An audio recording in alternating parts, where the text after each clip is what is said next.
Marta es, así como hablamos de generosidad, bueno, hablaron de generosidad en las otras pláticas, Marta es impresionantemente generosa.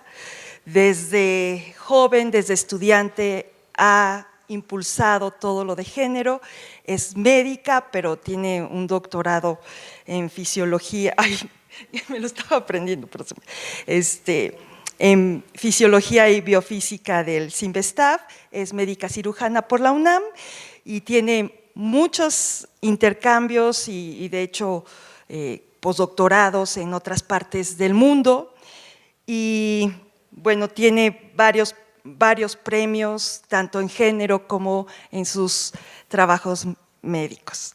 Muchísimas gracias y muchísimas gracias a ustedes por estar aquí. Gracias. Bueno, pues muchas gracias a la doctora Marta Takane y al grupo de estudiantes que están organizando este simposio y que nos invitaron a esta mesa. Nos parece muy interesante que gente que está investigando en las físico-matemáticas esté interesada en este tipo de temas, porque estamos seguras y seguros de que va a cambiar, por supuesto, va a aportar importantemente al análisis de la temática de ciencia y género.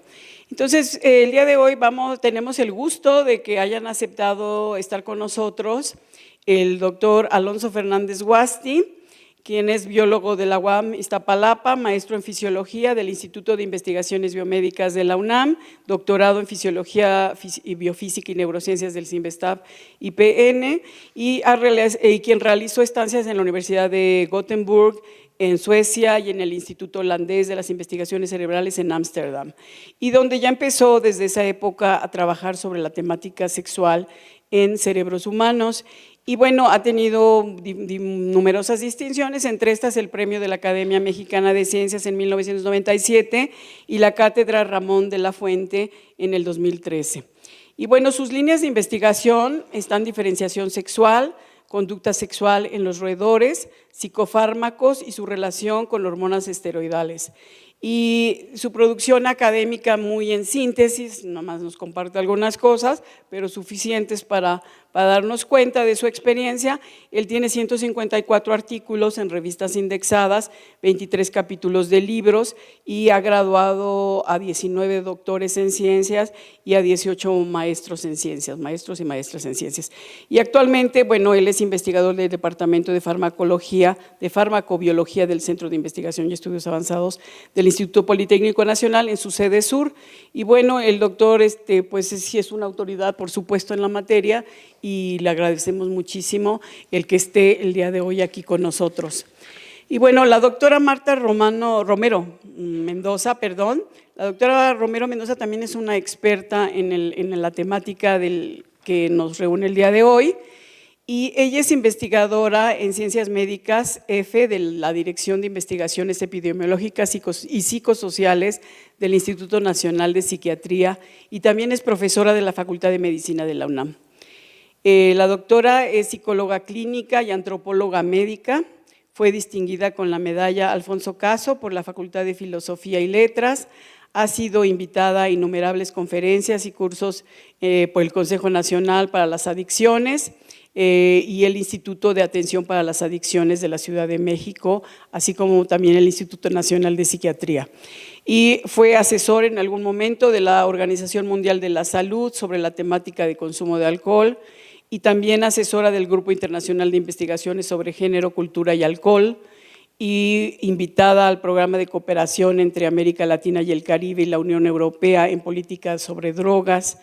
Y bueno, es directora también, ha dirigido 9 tesis de doctorado y también ha tenido estudiantes dirigidos de maestría y cotutora de 20 tesis más. Tiene también 124 publicaciones y ha escrito capítulos en 6 libros y 5 artículos de divulgación. Entonces, pues bueno, creo que tenemos, los dos son investigadores del Sistema Nacional en el nivel 3 y bueno, pues tenemos autoridades aquí en el tema y ojalá esto pues estimule, ¿no?, las preguntas que entendemos que es la principal parte, ¿no?, de esta mesa, aparte de sus exposiciones, por supuesto, pero bueno, daremos un buen tiempo para discutir con ustedes. Muchísimas gracias y nuevamente gracias a la doctora Marta Takane por organizar este evento y a los alumnos y las alumnas que han tenido el interés en llevarlo a cabo. Muchísimas gracias a todas y todos. Los dejo con ellos. No, pues a ver, ¿tú empiezas? ¿O? Sí, yo empiezo. Empieza el doctor. ¿O quieres empezar, Marta?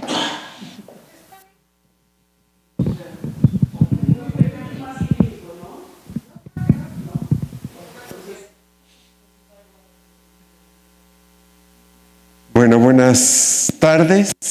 Agradezco, por supuesto, a la doctora Marta, a las dos Martas, a las tres Martas. Sí, ¿verdad? Por esta amable invitación, y vamos a entrar en el tema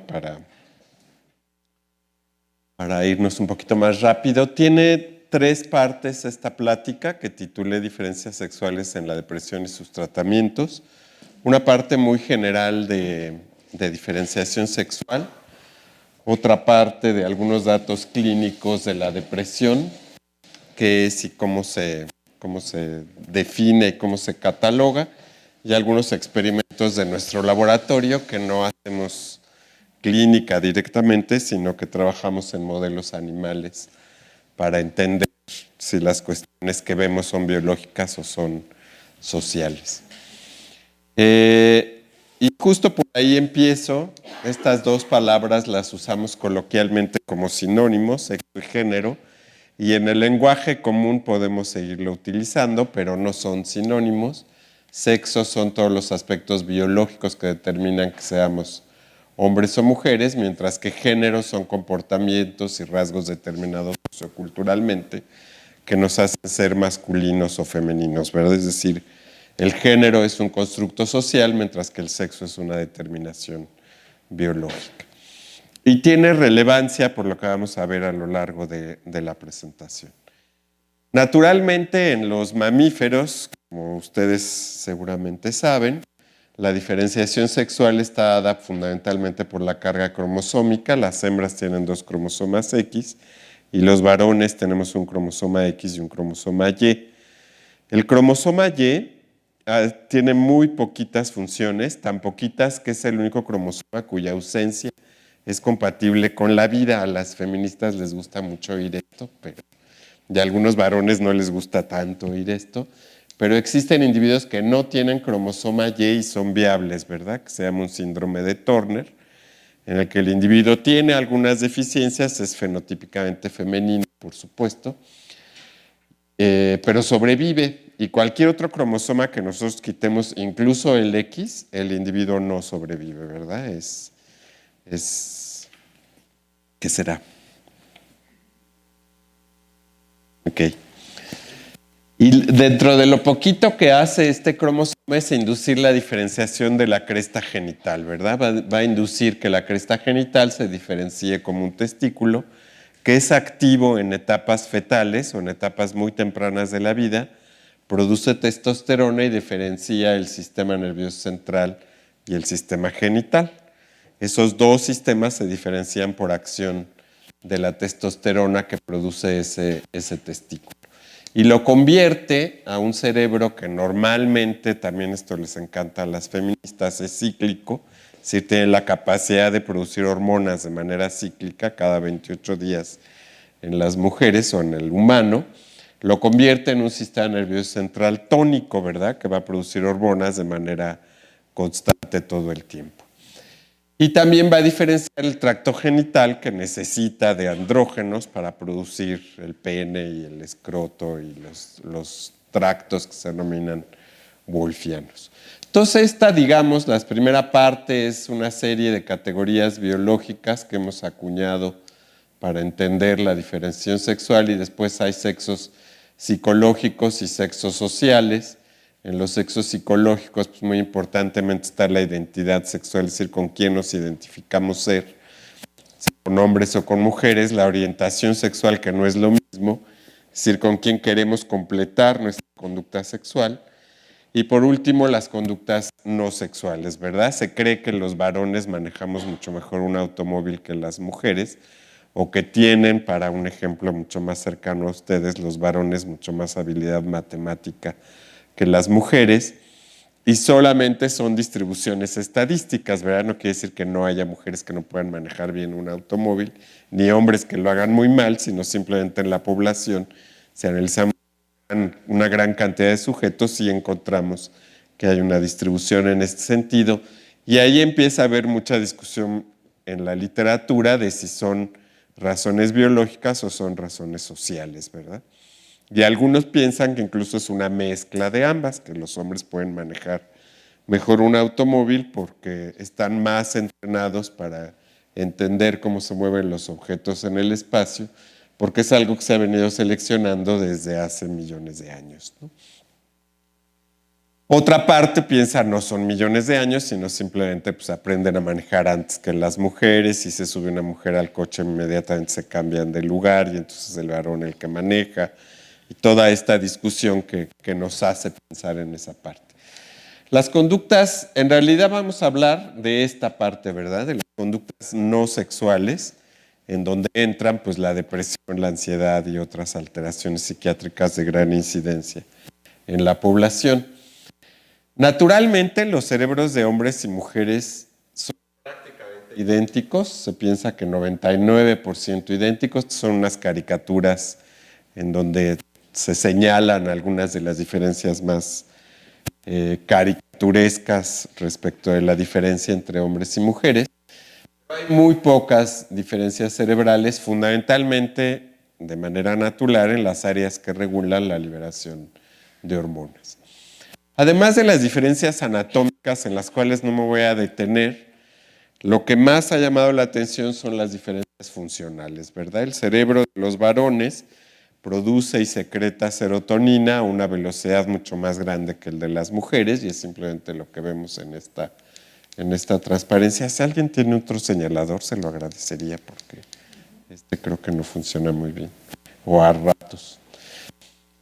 Y se ha pensado que la serotonina, que influye muy importantemente en el estado de ánimo, podría ser esta razón que haya una diferencia en la producción de serotonina de esta manera, que haga que las mujeres se depriman más que los varones, ¿verdad? La serotonina es un neurotransmisor que participa muy importantemente en ese proceso. Y si hacemos un análisis de enfermedades neurológicas psiquiátricas de acuerdo al sexo y a la edad, más o menos encontramos esta distribución.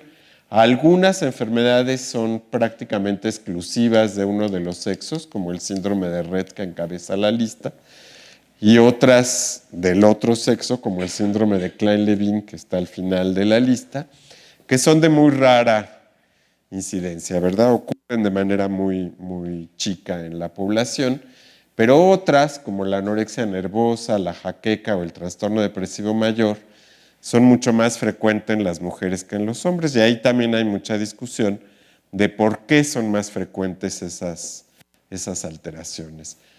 Una parte del mundo piensa que tienen que ver con aspectos sociales, es decir, que las mujeres al estar más preocupadas por la moda y por la apariencia, digamos, pues sufren más anorexia porque cada vez nuestro concepto de belleza como humanidad se ha ido reduciendo en tallas y entonces tienen que entrar ahora en vestidos que son, yo no me sé muy bien las tallas, pero que son 4, 2 o 0, doble 0, triple 0, cuádruple 0, porque han ido haciendo cada vez más chicas las tallas y en esa medida pues sufren más anorexia nervosa. Eso piensa una parte del mundo, otra parte del mundo piensa que tiene que ver con aspectos enteramente biológicos que no están influidos por la sociedad.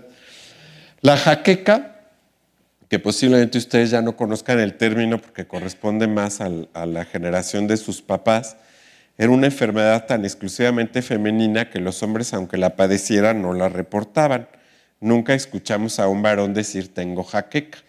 Era algo que las mujeres, por lo menos en las películas, aparecía que decían cuando no querían ir a una cena o no querían tener relaciones sexuales, ¿no?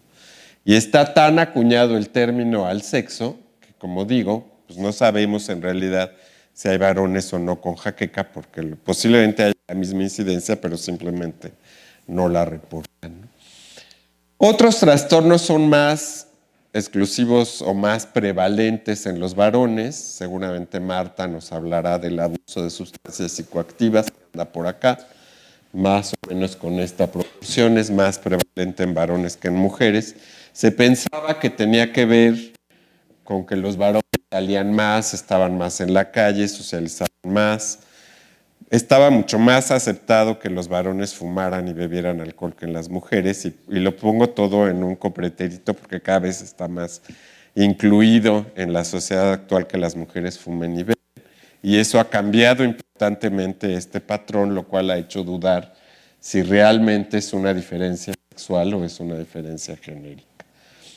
Pero otros trastornos, por ejemplo, del sueño, el déficit de atención, que es de los más comunes en la infancia, son mucho más prevalentes en niños que en niñas, y algunos suponen que es porque el cerebro masculino se tiene que hacer masculino activamente por acción de las hormonas, y en esa medida hay muchas más posibilidades de errores en la fabricación de ese cerebro. La depresión, que es lo que nos tiene aquí reunidos, es una alteración muy, muy frecuente. Alrededor de 121 millones de personas la padecen. Es un trastorno del estado de ánimo y tiene estos como síntomas, ¿verdad? Sentimientos de tristeza, desesperanza o abandono, anedonia o pérdida de la capacidad para experimentar placer, sentimientos de culpa, ideación suicida y alteraciones del sueño, el apetito y la locomoción. Es una enfermedad, como ya dije, de alta prevalencia, con alto impacto social, elevada morbilidad y mortalidad, es crónica y recurrente. Por supuesto, el riesgo de padecerla aumenta con una experiencia traumática, con carencia de apoyo social y antecedentes familiares. Es una enfermedad infradiagnosticada e infratratada, es decir, nos cuesta mucho trabajo diagnosticar o autodiagnosticarnos como deprimidos, porque en general pasamos por muchas otras enfermedades o alteraciones antes de reconocernos como deprimidos, ¿verdad? La mitad de los pacientes presentan síntomas somáticos, como ya comenté, alteraciones de sueño, cefalea, molestias gastrointestinales, fatiga, pérdida o ganancia de peso. Por supuesto, en los adultos jóvenes hay muy baja sospecha de que la padezcan. Es decir, en este salón yo me atrevería a decir que nadie está deprimido porque todos son muy jóvenes. Y en general la sociedad no reconoce a la depresión en la juventud, ¿verdad? Siempre hay muchas otras alteraciones antes de llegar a decir este individuo está deprimido aunque tenga 20 años. Y en general se considera que es flojo, que no le echa las suficientes ganas que debería para salir adelante, en fin, una bola de cosas. Y en los ancianos es al revés, ¿verdad? Es tan común que prácticamente no la vemos, y si la vemos, consideramos que es parte de la expresión normal de la vejez. Y ni lo uno ni lo otro es cierto. Hay muchos fármacos para el tratamiento de la depresión, no voy a entrar en muchos detalles farmacológicos, voy a hacer algunas menciones a los más comunes, como son los inhibidores selectivos de la recaptura de serotonina, que son estos como la fluoxetina, la paroxetina, el citalopram, que son de los más utilizados en la práctica clínica. Hay algunos inhibidores de la recaptura de noradrenalina que todavía se usan, tanto tricíclicos por su característica como inhibidores química, como inhibidores selectivos de la recaptura de noradrenalina.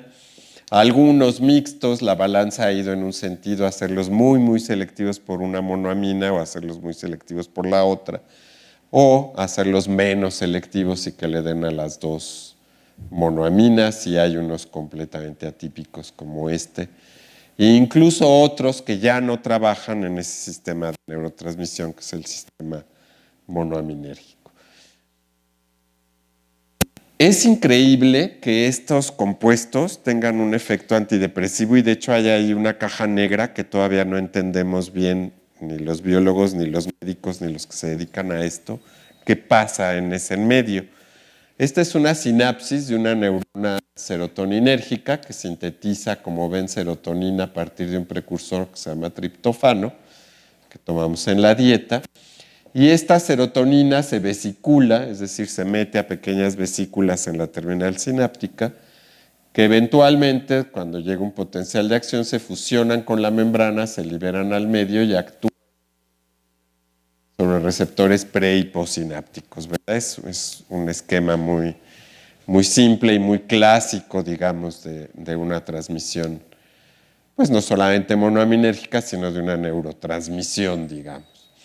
Y lo que hacen la mayoría de los compuestos antidepresivos es inhibir a esta proteína que tiene como función recapturar la serotonina que hay en este espacio sináptico y volverla a meter a la terminal para que se vuelva a reutilizar, de tal manera que al inhibir esta recaptura, la serotonina queda en el espacio sináptico por más tiempo y tiene más acciones sobre sus receptores, ¿verdad? Eso es lo que se piensa por el mecanismo de acción que se llama neurofarmacológico. Sin embargo, esto sucede en términos de minutos o segundos después de que nos tomamos el chocho y los individuos no se curan, digamos, o no cambia su estado de ánimo hasta 2 o 3 semanas después.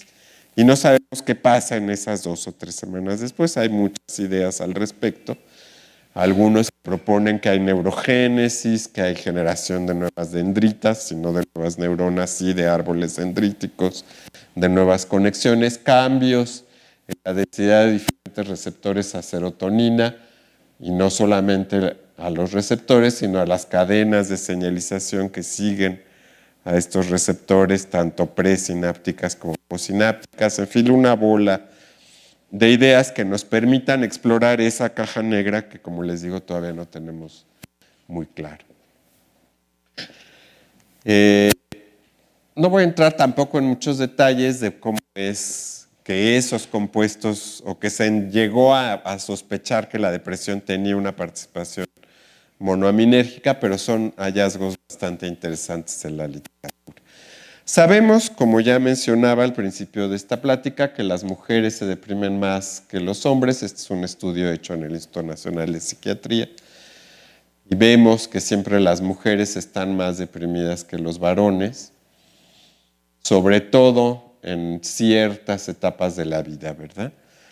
Y otra vez, la mitad del mundo supone que las mujeres están más deprimidas con los varones por efectos sociales, porque su papel en la sociedad no es tan predominante como la del varón, o no es tan, no tiene tantas funciones, digamos, como las del varón. Y otra parte supone que por razones biológicas, ¿verdad? Que hay un trasfondo biológico en esta mayor incidencia de depresión en las mujeres.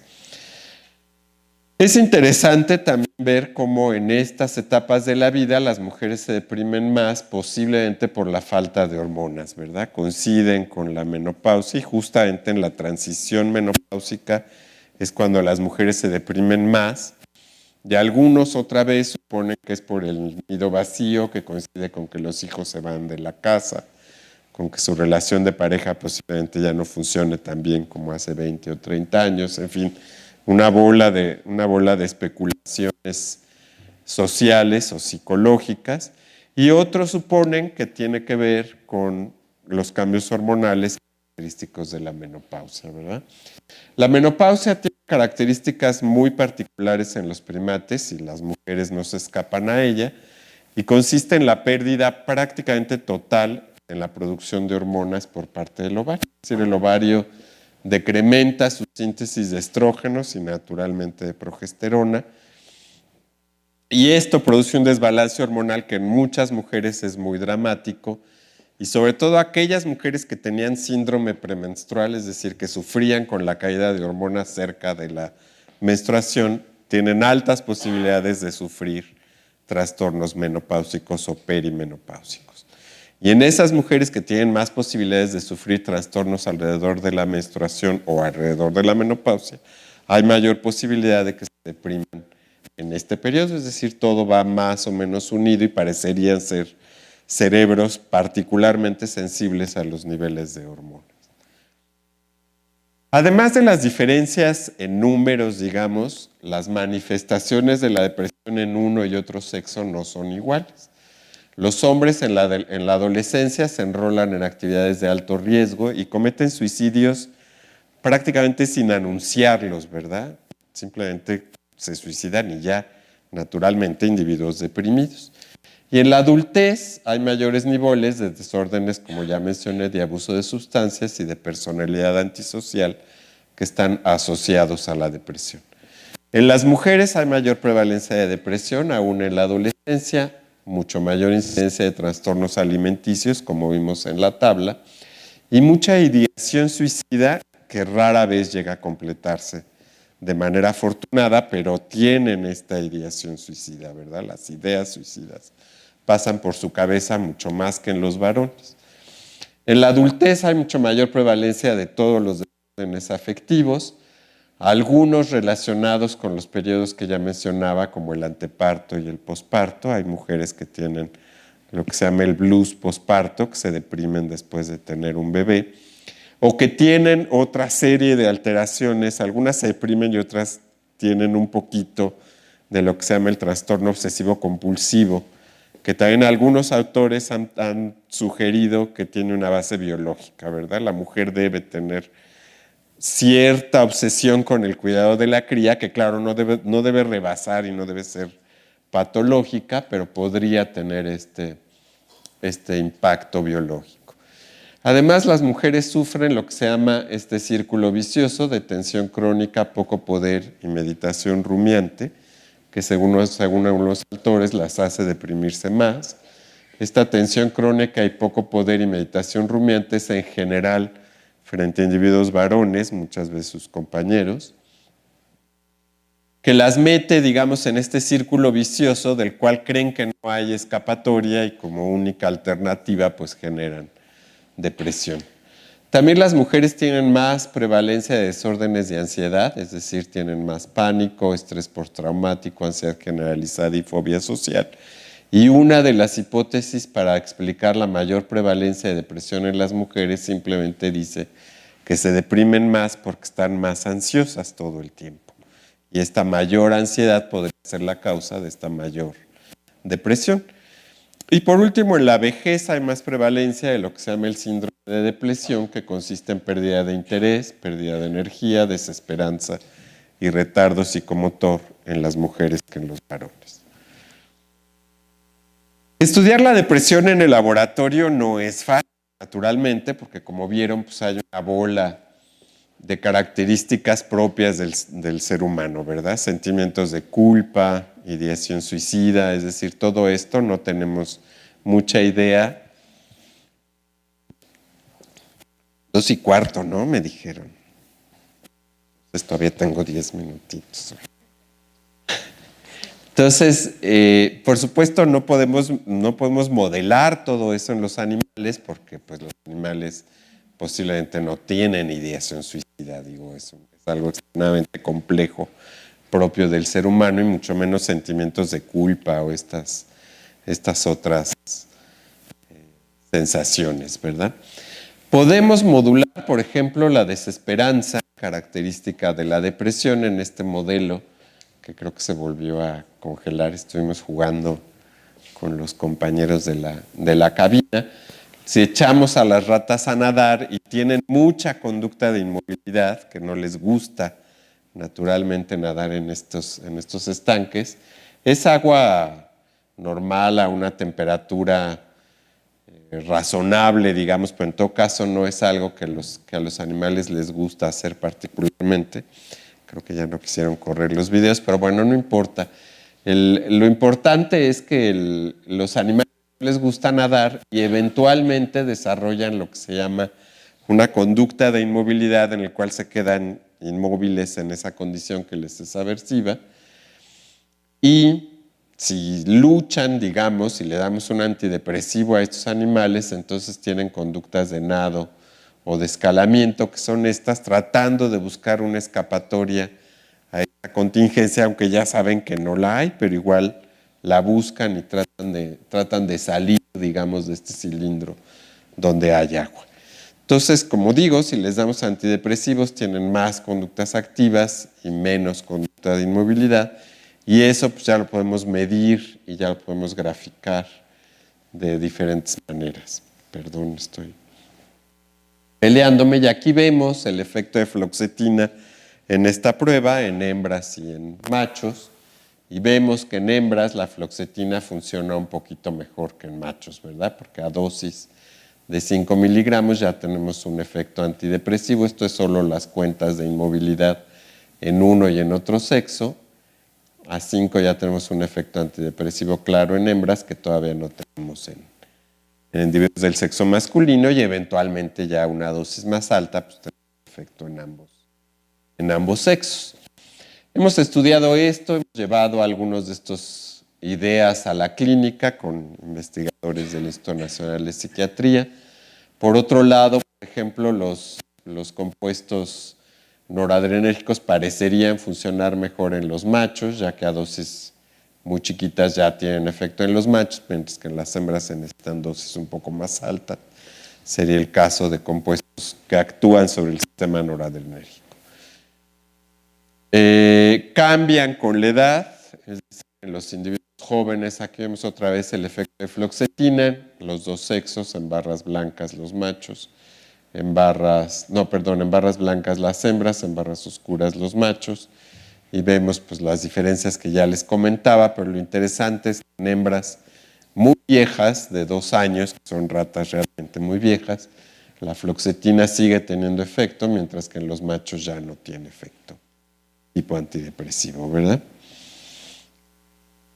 Y sí tienen los efectos colaterales, es decir, es casi el peor escenario porque los machos ya no responden al efecto antidepresivo del compuesto, pero sí tienen los efectos colaterales sobre la actividad motora y sobre la coordinación.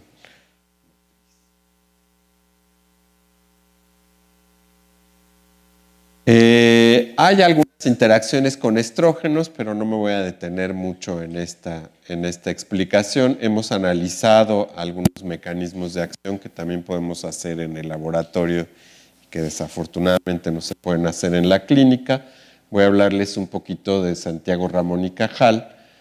Este señor muy inteligentemente sugirió que las neuronas, quizás el paradigma con el que ustedes crecieron y hemos vivido muchos años, las neuronas no se dividen, y ahora sabemos que el cerebro de humanos y de muchas especies sí tiene neurogénesis, ¿verdad? Sí se generan nuevas neuronas, pero no a partir de neuronas, sino a partir de precursores comunes para glías y para neuronas. ¿Se acuerdan que la glía es otra estirpe celular propia del cerebro con características muy particulares? Entonces este señor tenía razón, las neuronas no se dividen para producir nuevas neuronas, pero sí hay generación de nuevas neuronas a través de otra estirpe. Hemos hecho varios experimentos en el laboratorio y a lo mejor muestro el que sigue. Acá vemos la conducta en esta prueba de nado después de fluoxetina o estradiol, que es una hormona clásicamente femenina producida por el ovario. Y vemos que las dos tienen efectos antidepresivos claros, aquí dadas a dosis óptimas y aquí a dosis subóptimas combinadas. Y algunas incrementan la proliferación celular y la neurogénesis, sobre todo el tratamiento con fármacos antidepresivos de manera crónica, ¿verdad? Entonces esto podría ser una de las explicaciones para entender su efecto antidepresivo. Es decir, está produciendo más células y más neuronas en específico el tratamiento con fluoxetina de manera crónica. No solo aumenta la cantidad de neuronas, sino aumenta la complejidad del árbol dendrítico. Este es un análisis que se llama de Scholl, hecho con esta serie de círculos concéntricos. Aquí vemos una neuronita sin ninguna proyección, y aquí vemos neuronas con enormes árboles dendríticos, ¿verdad? Y son diferentes categorías, de la A a la D. Y como vemos, pues en individuos, estas son hembras ovarectomizadas sometidas a estrés, pues existe gran cantidad de este tipo de neuronas. Este es el hipocampo, que es un área cerebral particular, y cuando le damos fluoxetina, pues igual se reduce esta cantidad de neuronas con estas características, y lo más importante es que aumentan estas neuronas, es decir, con mucho más complejidad dendrítica que la que existía en individuos vehículo. Entonces esta puede ser otra explicación no excluyente de la anterior, que aumente el número de neuronas y además la complejidad de las dendritas de esas neuronas. Y eso podría explicar los efectos antidepresivos. Hay otro protocolo que parece un poquito mejor que el NADO, que se llama el estrés crónico moderado, en el cual sometemos al individuo a muchos estresores chiquitos que en realidad no le van a hacer mucho. Le prendemos la luz cuando no debe, le quitamos el agua, le ponemos un ruido blanco, le ponemos luz estroboscópica que a ustedes los divierte en la discoteca, pero a las ratas no, les parece bastante incómoda. Y todo esto eventualmente les va a producir depresión a los animales a través del estrés crónico moderado. Y la depresión la medimos como el consumo de agua azucarada. Es decir, la anedonia, el placer que les producía tomar agua azucarada normalmente, se les quita después de someterlos a estos estresores crónicos. Y ya no les produce un valor hedónico, es decir, ya no les produce placer tomar agua azucarada. Y justamente es lo que graficamos en esta transparencia. Aquí vemos hembras viejas ovarectomizadas. Estas no fueron sometidas a estrés y siempre consumen pues bastante azúcar que les gusta mucho. Y estas desde la primera semana después del estrés bajan muy importantemente su consumo de agua azucarada, ¿verdad? Y si les damos a estos animales algún compuesto antidepresivo, pues recuperamos su consumo por agua azucarada y así establecemos que el compuesto tiene un efecto antidepresivo. En los varones no existe algo semejante a la menopausia, ¿verdad? El término andropausia es bastante malo, pero sí existe un decremento porque no hay un cese. Pausia quiere decir cese en griego. Andropausia en realidad, como digo, es mal término porque no hay un cese en la producción de andrógenos. Sí hay un decremento importante en la producción de testosterona, sobre todo de testosterona libre con la edad. A muchos varones no les gusta mucho esta gráfica, pero es así. Esta es la producción de testosterona libre, que es la que tiene efecto a diferentes edades de la vida de los humanos, y vemos, pues claro, el enorme pico producto de la pubertad, después los niveles máximos, digamos, entre la década de los 20 y los 40 años, y a partir de entonces una reducción muy importante.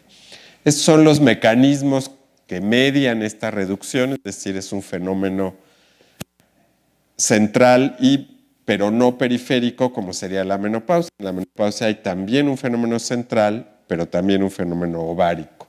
El testículo, digamos, el testículo viejo, es igualmente sensible y si a un varón le damos la suficiente carga hormonal de gonadotrofinas o de factores liberadores, produce otra vez gran cantidad de testosterona. Es decir, es fundamentalmente un fenómeno central.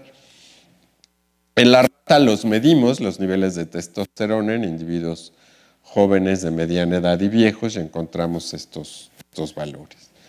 Y analizamos, digamos, en individuos jóvenes y viejos cómo era su consumo de agua azucarada después del estrés crónico moderado, y vimos que los individuos viejos naturalmente pues, son más susceptibles al estrés. Se deprimen más y en esa medida pues, consumen menos agua azucarada después del estrés, y nos preguntamos si esto se debía a que tenían niveles bajos de testosterona. Les dimos testosterona a nivel de los adultos, que es la gráfica de la izquierda, y efectivamente ya no se deprimieron. Les dimos también un tratamiento con citalopram, que como recuerdan es un inhibidor de la recaptura de serotonina a los jóvenes y a los viejos. Los jóvenes respondieron luego, consumo de agua azucarada, mientras que en los viejos también respondieron, pero se tardaron más en esa respuesta, y analizamos qué posible mecanismo podría estar mediando esos efectos. No voy a entrar en muchos detalles, pero encontramos cambios en el transportador a serotonina en diferentes áreas cerebrales. Más o menos es la idea de lo que quería contarles. Aquí vemos naturalmente las perspectivas, pues deben incluirse el sexo y el estado endocrino de los pacientes antes de un tratamiento con fármacos antidepresivos. Muchas mujeres en mi laboratorio, lo cual no es de extrañarse, les interesa lo que estamos estudiando. También hay, por supuesto, algunos varones, pero fundamentalmente hay gran interés en el laboratorio por analizar estas perspectivas. Muchas gracias.